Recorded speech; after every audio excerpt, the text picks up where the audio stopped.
할렐루야. 오늘 귀한 주일 아침에 주의 전에 나와 예배하는 여러분들에게 하나님의 크신 은혜와 축복이 함께 하시기를 우리 주님의 이름으로 축원합니다. 옆에 분들하고 같이 인사합시다. 사랑합니다. 축복합니다.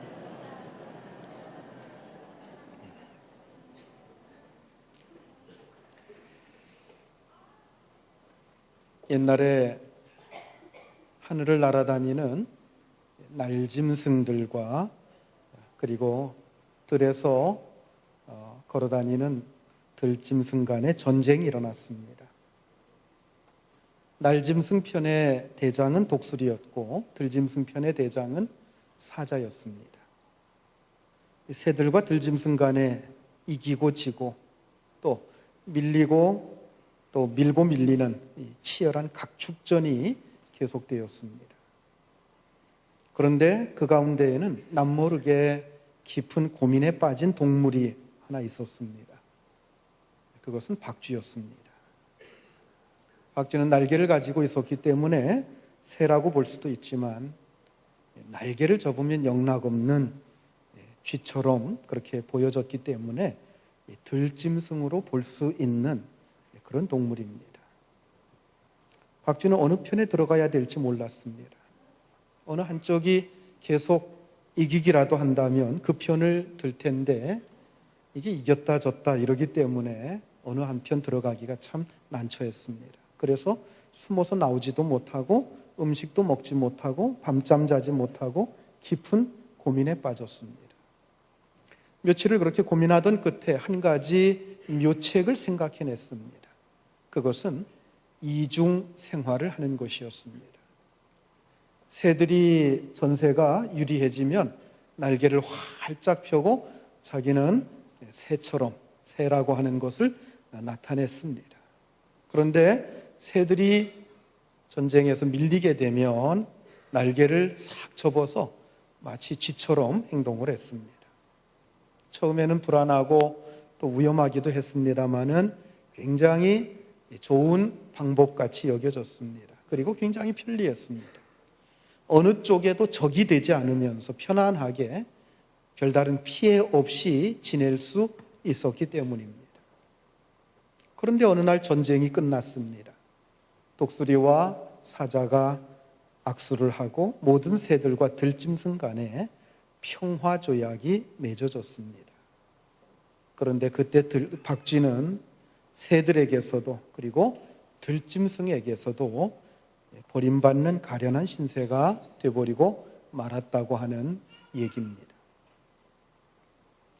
어쩌면 우리 그리스도인들에게도 이런 박쥐의 고민이 있습니다. 두 세계 사이에서 살아가는 삶의 고민입니다.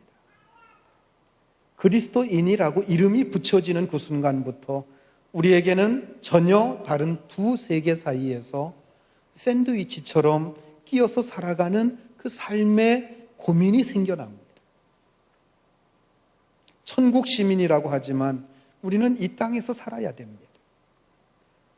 말씀을 쫓고 의로운 삶을 추구해야 되지만 이 죄악의 세상, 죄악의 현장을 벗어날 수가 없습니다. 그러므로 우리는 신앙과 현실, 그리고 믿음과 생활, 그리고 교회와 직장 등 이 두 세계 사이에서 번민하고 있습니다. 그래서 한 번은 하나님 편에 서보기도 하고 또 한 번은 세상 편에 서보기도 합니다.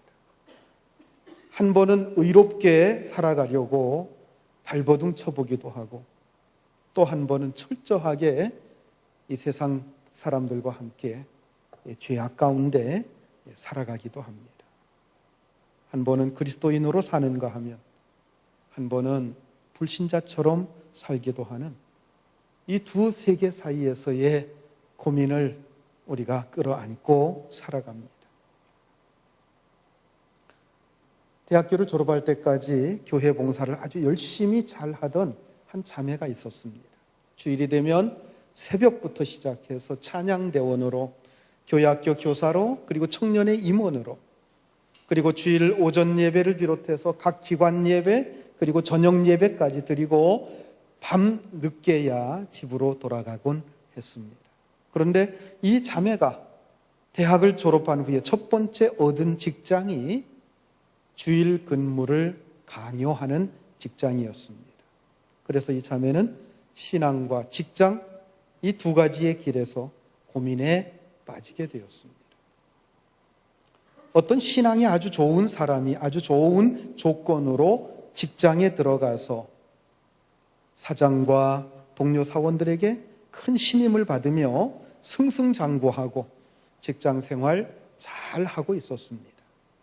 그런데 어느 날 그는 회사의 사장이 탈세하는 부정한 모습을 발견하게 됩니다. 그래서 담대하게 사장에게 찾아가서 그것은 옳지 않습니다 라고 옳은 말을 해야 될지 아니면 못 본 채 눈 감아 버려야 될지 고민에 빠지게 되었습니다. 또 어떤 직장인은 부서의 회식이다, 바이어 접대다 하는 것으로 인해서 마실 줄도 모르는 술을 억지로 마시면서 직장 생활하면서 고민에 빠지기도 합니다. 물론 이러한 고민은 직장에서만 있는 것은 아닙니다. 가정이나 학교에서도 그리고 사회생활에서 이러한 갈등은 계속될 수 있고 심지어는 교회 안에서도 얼마든지 일어날 수 있는 일입니다. 아니 어쩌면 근본적으로 우리 내면 세계가 바로 이 갈등의 현장인지도 모르겠습니다. 죄를 몰랐을 때에는 갈등이 없었습니다. 그런데 이제 죄가 무엇인지, 하나님의 뜻이 무엇인지, 어떻게 사는 것이 올바른 삶인지 알게 되었습니다. 그런데 이런 것을 알고 난 다음부터 오히려 복잡하게 고민이 생겨나게 된 것입니다. 허리까지 오는 긴 수염을 가진 할아버지가 계셨습니다. 어느 날 손자가 할아버지에게 물었습니다.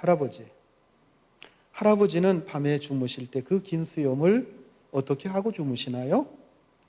이불 밖에 내놓고 주무시나요? 아니면 이불 속에 넣고 주무시나요? 할아버지가 가만히 생각해 봤어요. 내가 수염을 밖에 내놓고 잤든가 아니면 이불 속에 넣고 잤든가 도무지 생각이 나질 않습니다.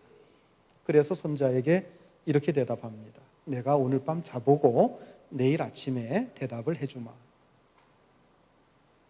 그러고 밤에 잠자리에 들었습니다.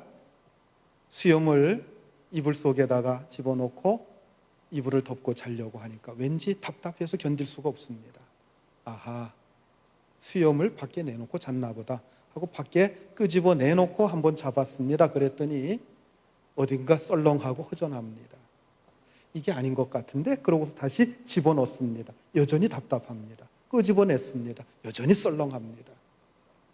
냈다 집어넣었다 냈다 집어넣었다 하다가 그날 밤 한잠도 못 주무셨습니다. 그리고 그날 이후로 이 문제 때문에 잠을 못 주무셨다고 합니다. 의식 없이 살아갈 때에는 고민이 없었습니다. 그런데 사는 게 뭔지, 죄가 뭔지, 의로운 삶이 무엇인지 깨달은 다음부터는 고민이 생기기 시작한 겁니다. 두 세계 사이에서의 고민. 여러분, 이것이 우리 모든 그리스도인들이 가지고 있는 고민입니다. 여러분들은 이 문제를 해결하셨나요? 직장 생활이나 신앙 사이에서의 갈등, 가정 생활이나 그 속에서 신앙을 가져야 되는 그런 입장에서의 갈등. 여러분, 이 문제를 해결하고 살아가십니까? 우리 신앙과 실제 살아가는 세상 사이에서의 고민, 우리의 내면에 있는 죄와 싸우고 있는 이 문제, 여러분 이 문제를 해결하셨습니까? 우리는 오늘 본문에서 이 문제를 멋지게 해결했던 한 사람을 만날 수 있습니다. 그는 모세입니다. 모세는 애굽에서 노예 생활하며 신음하던 자기 백성들을 혈혈단신으로 구출해낸 위대한 민족의 해방자였습니다. 그는 하나님과 얼굴을 대면하면서 하나님과 여러 번 대화를 했던 하나님의 사람이었습니다. 그리고 그는 그의 지팡이를 들어 바다를 가리키면 그 큰 바다가 갈라졌고, 두 손을 높이 들면 지던 전쟁도 승리할 수 있었고, 바위를 때리면 바위에서 생수가 쏟아져 나오는 하나님의 능력 있는 종이었습니다. 그런데 성경이 말하고 있는 그의 위대함은 그러한 그의 화려한 사역에 있었던 것이 아니라, 그의 능력에 있었던 것이 아니라 바로 그의 신앙이었노라고 말씀합니다. 본문에서 히브리서 기자는 믿음으로 모세는 하는 이 말로 시작하는 이 말씀 속에서 모세의 신앙에 대해서, 그의 신앙의 위대함에 대해서 말씀하고 있습니다. 어쩌면 모세가 처해 있는 그 환경은 우리들이 살고 있는 오늘날보다도 훨씬 더 극단적인 두 가지 환경을 지니고 있었다고 볼 수 있습니다. 그는 당시 가장 막강하고 화려한 삶의 상징인 애굽 바로 왕의 궁정이라고 하는 그 놀라운 환경과, 그리고 그 애굽의 노예 백성으로 고통받고 있고 신음하고 있는 이스라엘 백성이라고 하는 비참한 환경입니다. 이러한 극단적인 두 세계 사이에서 그는 신앙적으로 모든 문제를 하나하나 해결해 갑니다. 오늘은 그의 신앙의 특징을 몇 가지로 오늘 본문을 중심으로 해서 살펴보면서 같이 은혜를 나누려고 합니다. 첫 번째, 모세의 신앙은 결단의 신앙이었습니다. 오늘 본문 24절과 25절 말씀 우리 같이 한번 읽겠습니다. 믿음으로 모세는 장성하여 바로의 공주의 아들이라 칭함받기를 거절하고 도리어 하나님의 백성과 함께 고난받기를 잠시 죄악의 낙을 누리는 것보다 더 좋아하고. 자, 이 말씀에 보니까 더 좋아했다라고 하는 표현이 끝에 나옵니다. 이 좋아했다라고 하는 이 표현, 히브리 원문상의 표현으로 본다고 하면 선택했다라고 하는 뜻입니다. 다시 말하면 모세는 바로의 공주의 아들이라 칭함 받는 것을 거절했고 하나님의 백성으로 살아가는 그 길을 선택했다는 것입니다. 자, 먼저 그는 바로의 공주의 아들이라 칭함 받기를 거절했다라고 말씀하고 있습니다. 역사학자 조세푸스의 기록에 의하면 그 당시 모세를 양자로 입양했던 애굽 공주의 이름은 테르무티스였다고 합니다. 그 공주는 바로 왕의 무남 동녀였고 그녀 자신도 양자로 삼은 모세 외에는 다른 자식이 없었다고 합니다. 만약 그의 기록이 사실이라고 한다면 모세가 이 바로 왕의 공주의 아들이 되었다고 하는 것, 이것은 그 당시에 바로 왕의 후계자가 될 수 있다고 하는 것을 의미합니다. 여러분, 이것은 단순한 높은 지위와 어떤 고귀한 신분을 갖는 정도, 그런 차원의 얘기가 아닙니다. 당시 애굽은 세계를 지배하고 있던 대제국이었습니다. 바로 그 대제국의 통치자가 될 수도 있다고 하는 것을 의미합니다.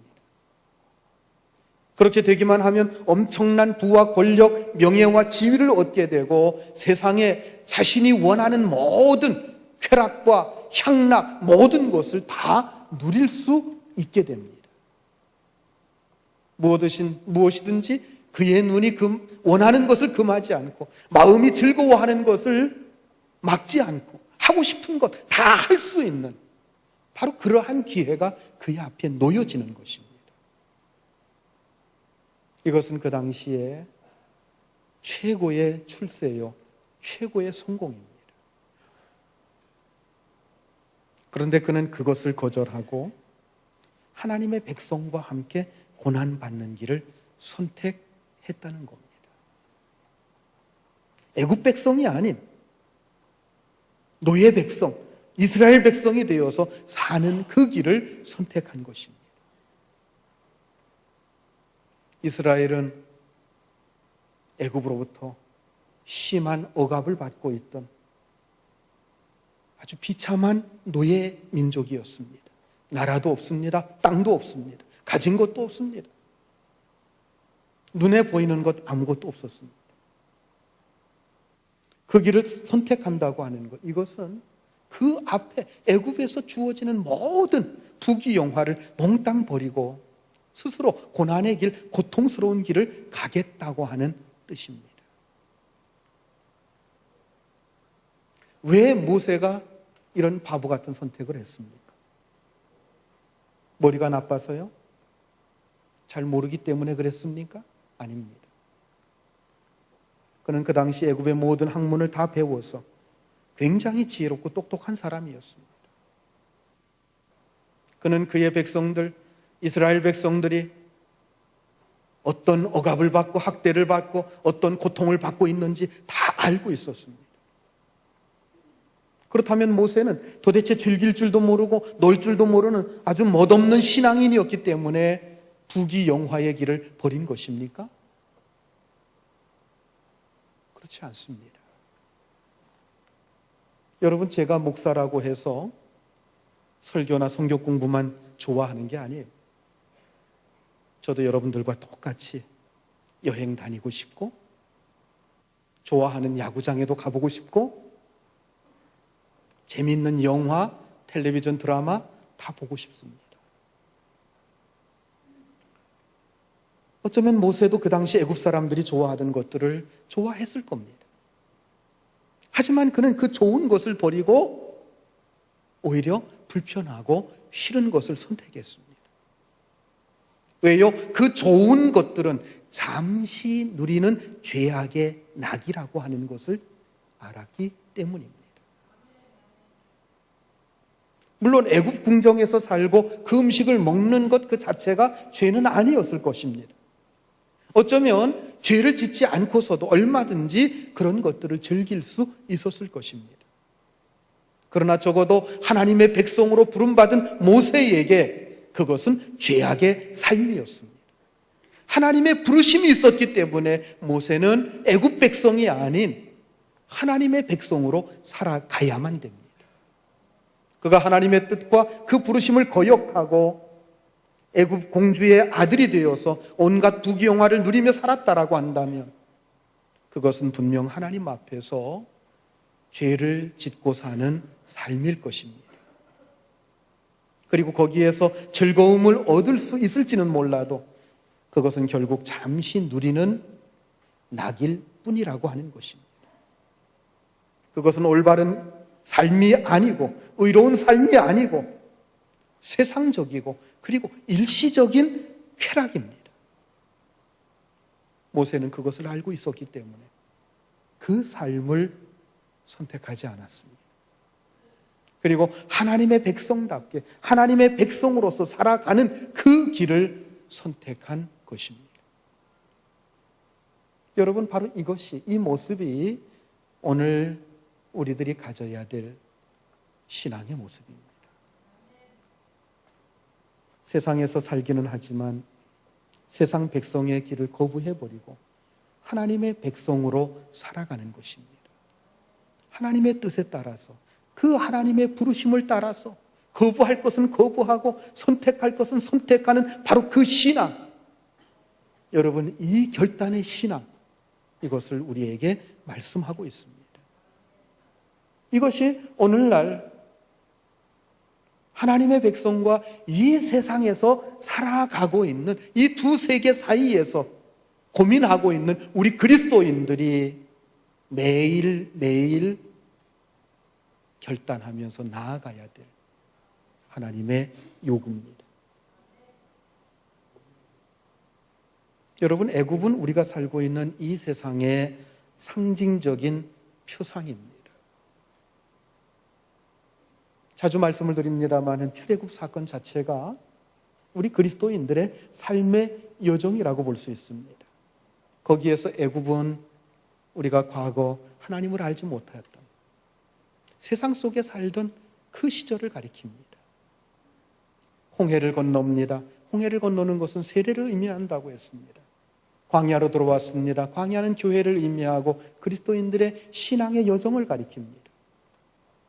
그 여정 속에서 신의 산에서 하나님의 율법을 받습니다. 말씀으로 훈련받습니다. 우리가 교회에서 말씀으로 훈련받는 것과 똑같은 여정입니다. 그 훈련 속에서 점점 우리는 하나님의 백성으로 그렇게 우리는 양육되어 갑니다. 그리고 마지막 우리는 요단강을 건너서 가나안 땅에 들어갑니다. 요단강은 육신의 죽음을 가리키고 가나안 땅은 장차 우리가 들어가게 될 천국을 가리킵니다. 애굽은 뭘 상징한다고요? 우리가 살고 있는 이 세상을 상징합니다. 우리가 사는 이 세상은 먹을 것이 있고 입을 것이 풍족하고 즐길 것이 너무나도 많습니다. 그러나 근본적으로 이 세상은 우리가 살아갈 장소가 아닙니다. 예수님께서 요한복음 17장 14절부터 16절까지 이렇게 말씀합니다. 우리 같이 한번 읽습니다.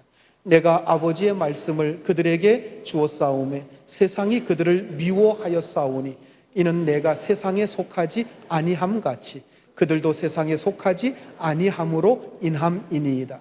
내가 비옵는 것은 그들을 세상에서 데려가시기를 위함이 아니요 다만 악에 빠지지 않게 보존하시기를 위함이니이다.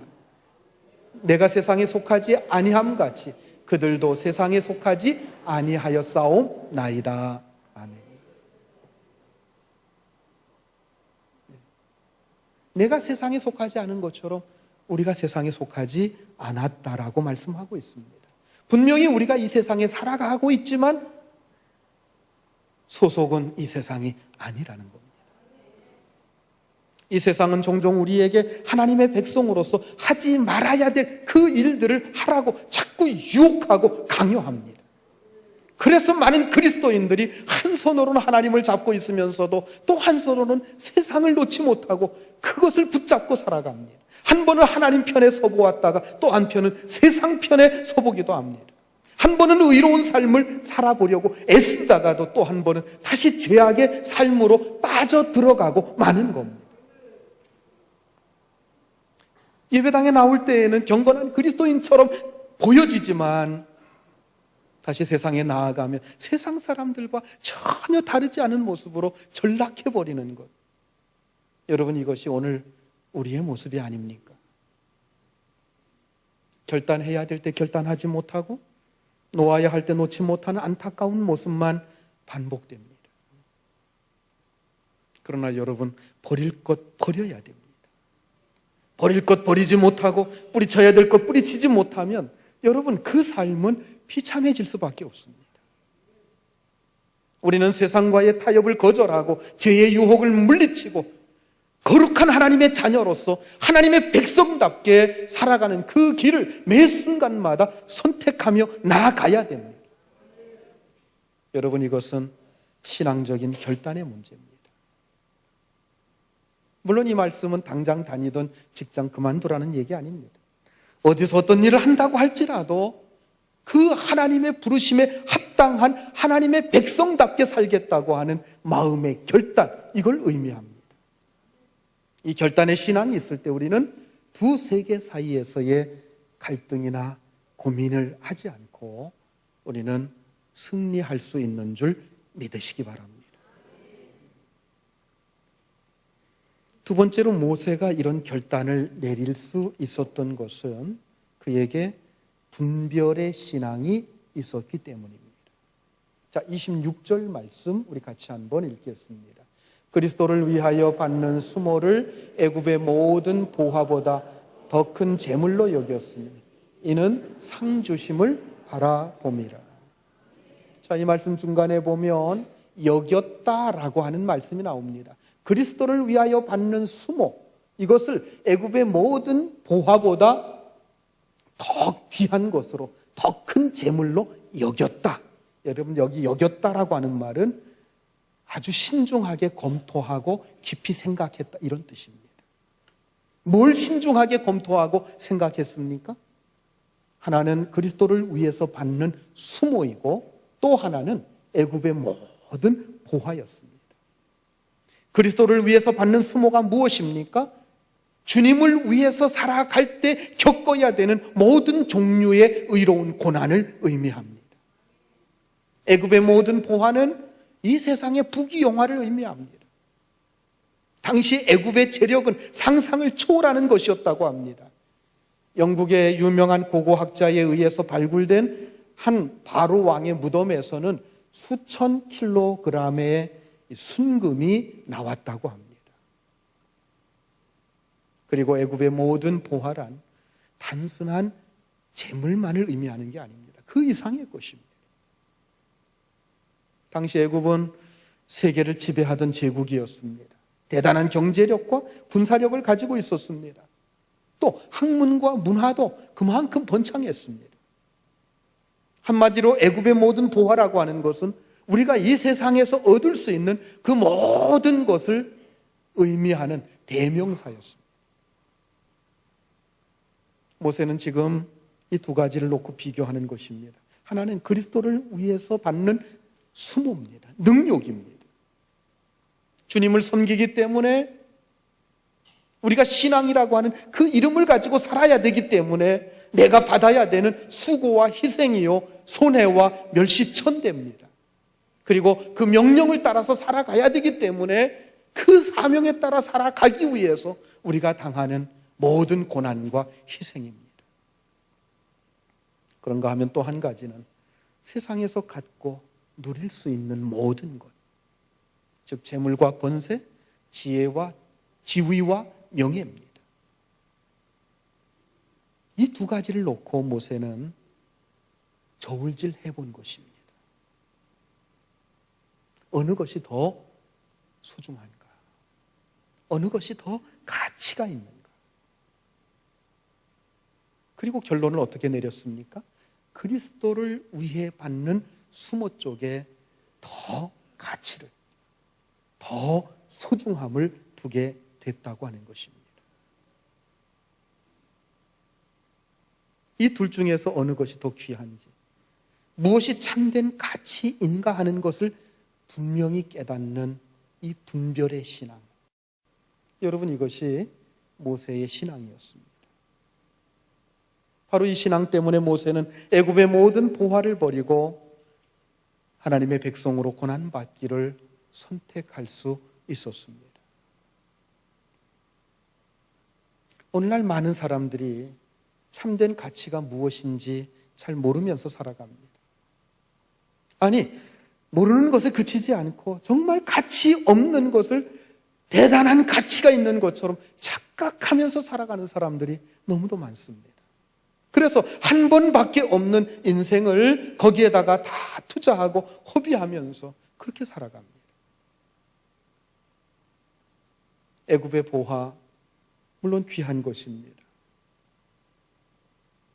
이 세상에 있는 재물, 여러분 귀하죠. 명예도 귀하죠. 세상에서 얻을 수 있는 여러 가지 부귀 다 귀한 것입니다. 그러나 여러분 명심하십시오. 그것이 가장 귀한 것이 아닙니다. 그것보다도 훨씬 더 귀한 것들이 바로 우리 앞에 있습니다. 여러분, 그게 뭡니까?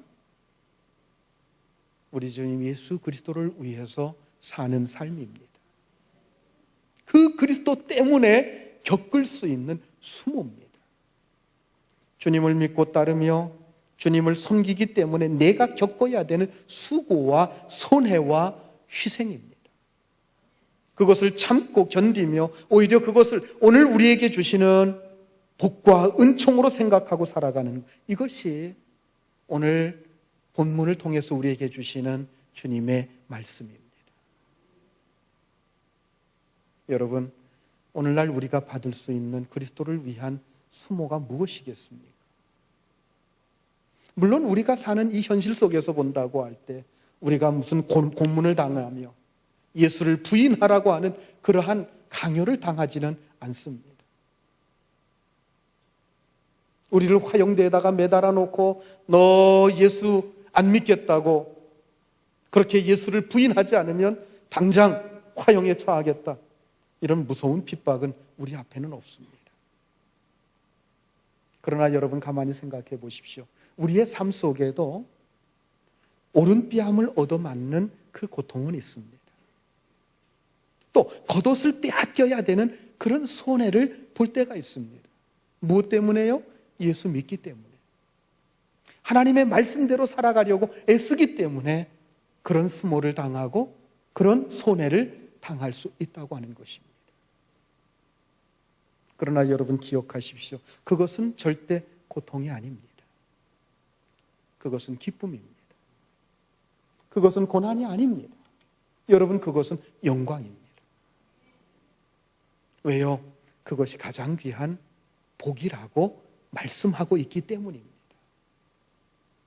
산상수훈에서 말씀하십니다. 나를 위하여 박해받는 자는 복이 있나니 기뻐하고 즐거워하라. 하늘의 상이 큼이라. 여러분들의 삶에 고난이 있다고 하는 것이 오히려 하나님의 축복인 줄 믿으시기 바랍니다. 그리스도를 위하여 받는 고난, 주님을 섬기기 위하여 겪는 손해, 그리스도의 복음을 전파하기 위해서 여러분들이 받는 부당한 대우, 여러분, 그것이 오히려 가장 귀한 가치요, 가장 귀한 보배라고 하는 사실을 기억하시기 바랍니다. 이렇게 귀한 가치, 귀한 보배를 바로 볼 수 있고 바로 분별할 수 있는 모세의 신앙이 여러분들에게도 있기를 주의 이름으로 축원합니다. 세 번째로 모세를 통해서 또 한 가지 배울 수 있는 신앙이 있습니다. 그것은 하늘의 상급을 바라보며 살아가는 소망의 신앙입니다.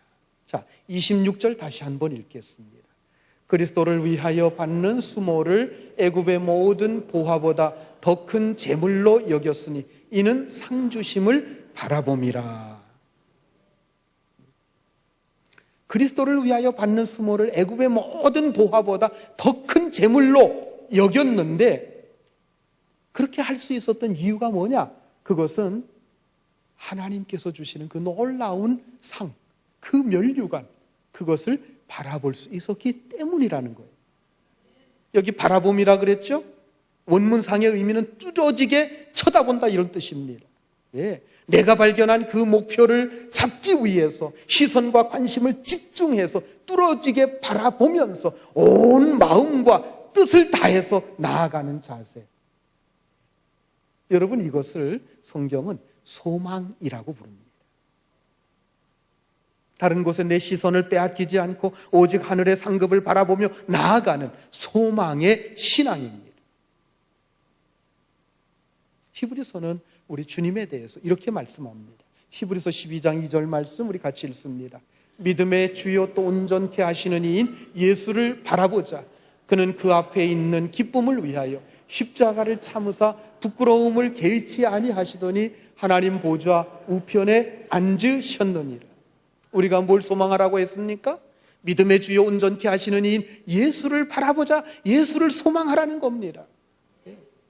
예수님은 어떻게 하셨어요? 십자가를 참으셨습니다. 무엇을 위해서요? 그 뒤에 있는 기쁨을 위해서, 그 즐거움을 위해서, 하나님 보좌 우편에 앉게 될 그 영광을 위해서 그 모든 십자가의 수모를 참으셨다고 하는 것입니다. 오늘날 우리에게 이 소망이 있습니까? 영광된 하늘나라의 소망이 정말 우리의 소망입니까? 그것을 믿고 그것을 바라보고 거기에 집중해서 나아갑니까? 세상의 다른 것에 여러분들의 시선 빼앗기지 않고 그 하늘의 소망, 그것을 바라보면서 우리가 예배 끝날 때마다 주님 다시 오실 때까지 찬송 부르지 않습니까? 여러분, 이것이 정말 여러분들의 소망이십니까? 오늘날 우리가 살아가고 있는 이 시대는 진정한 소망을 상실한 시대입니다. 아무 소망 없이 그저 하루하루 자기 만족과 향락을 쫓아 달려가는 그 사람들로 넘쳐나는 세상입니다. 영화 대부로 유명한 영화배우 알파치노라고 하는 사람이 있는데 그가 소망에 대해서 이렇게 말했습니다. 돈과 권력과 성적 쾌락, 이게 인간의 소망이다. 여러분, 이게 세상 사람들이 바라보고 나아가는 소망입니다. 그들은 썩어질 그 육신을 위해서 그렇게 살아갑니다. 그러나 하나님은 그렇게 말씀하지 않습니다. 우리에게는 진정한 소망이 있습니다. 하늘나라에서 누리게 될 영광이 있습니다. 썩지 않을 영원한 면류관이 있습니다. 여러분, 이런 것들을 다 묶어서 하늘의 상급이라고 말씀합니다. 여러분, 이것은 이 세상에서 얻을 수 있고 누릴 수 있는 어떤 것과도 비교되지 않는 아주 놀랍고 영광스러운 것입니다. 그것을 실제로 맛보지 못했기 때문에 많은 그리스도인들이 하나님의 나라를, 천국을 인정하면서도 이 세상에 더 매력을 느끼며 이 세상 그렇게 살아갑니다. 뭐 천국이 좋을 것 같긴 한데 그래도 이 세상이 더 좋지 않은가? 그래서 자꾸 이 세상에 매이는 거예요. 그러나 여러분, 실제로 그것을 맛본 사람들은 이 세상의 매력에 끌려다니지 않습니다. 대표적인 사람이 구약에서는 모세였고 신약에서는 사도 바울입니다. 바울은 하나님 나라의 그 놀라운 광경을 목격한 사람입니다. 그것을 맛본 사람입니다. 그것을 맛보고 난 후에 그거 뭐라고 고백합니까? 빨리 이 세상을 떠나서 그곳에 가고 싶다고 합니다. 자기에게 주어진 이 사명만 아니라고 한다면 빨리 하나님 나라에 들어가서 그곳에서 그것을 누리고 싶다고 했던 것이 그의 고백이었습니다. 그래서 그는 이 세상에서 누릴 수 있는 많은 것들, 그 모든 것들을 그리스도를 위해서 배설물처럼 버렸노라고 고백하고 있는 것입니다. 그는 이 땅에서 하나님의 뜻을 이루기 위하여 수많은 환난과 핍박이 있었음에도 불구하고 하나님 나라에서의 상급을 바라보며 넉넉히 이기는 삶을 살았던 것입니다.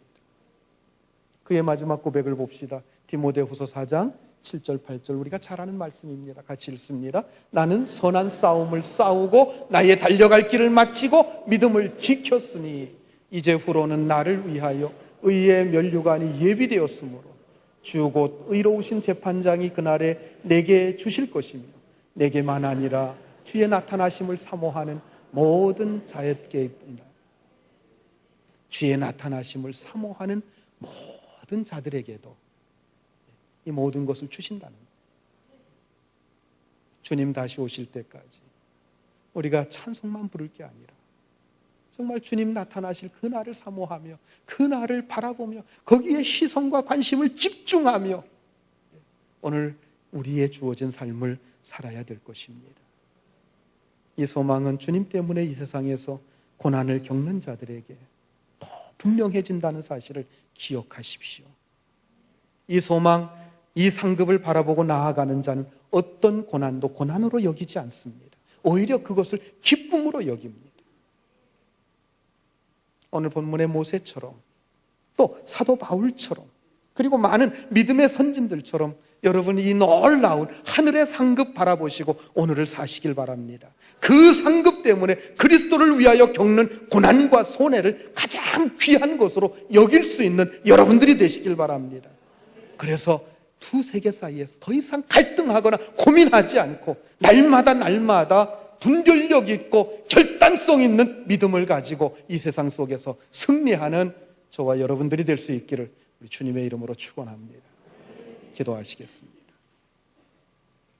은혜로우신 주님,